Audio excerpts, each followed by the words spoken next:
Today I'm going to tell you about a tourist town in the Pocono Hills in Pennsylvania that purchased a corpse for marketing purposes.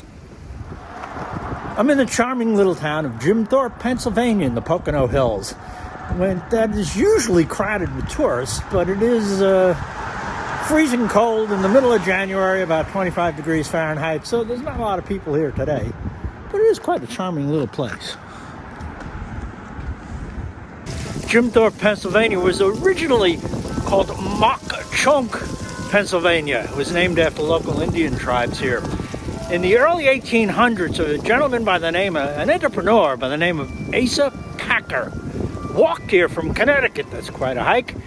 And he took his carpentry skills and started making barges to run along the Susquehanna River, which is right nearby here, to extract coal from the hills here in the Poconos. And he became quite a wealthy man doing that. He built this mansion behind us, the Packer Mansion, which is a nice place to visit if you're ever in this part of the country, in the Pocono Mountains in Thorpe. And the Asa Packer became one of the wealthiest people in the world at the time. And much like the wealthiest people in the world are doing today, he befriended the President of the United States, Abraham Lincoln. He was a chum of Abraham Lincoln's. Packer was a very clever guy, and he realized that the coming of railroads would soon put him and his river barges out of business, and he was smart enough to buy all of the property that the railroads would need to run their railroads into the hills here. And you can see down in the town here, the whole town sprung up around Asa Packer's industry, and he eventually became a railroad tycoon as well. That's where he served President Lincoln, helping him during the Civil War to supply his Union troops by rail. It's quite a nice little town, Thorpe.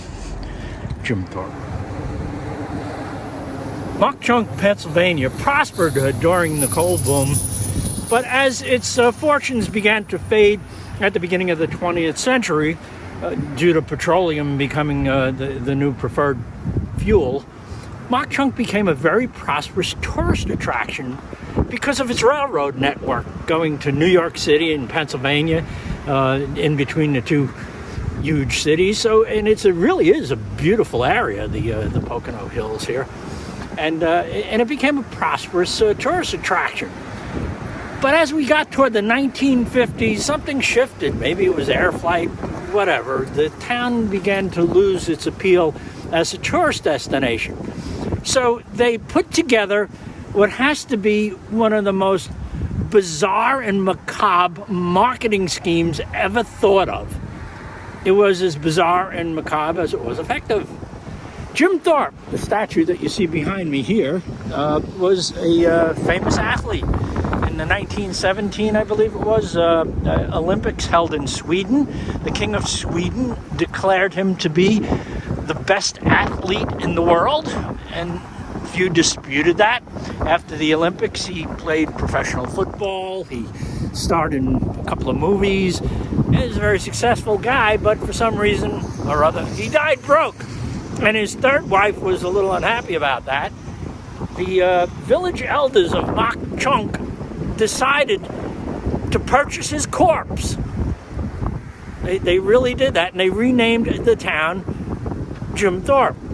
Seems to have worked. Got attention, and they revitalized themselves as a tourist town that it still is today. Their agreement was that they would inter Mr. Thorpe here in the town, and here his remains reside, with the inscription there from King Gustav, "Sir, you are the greatest athlete in the world."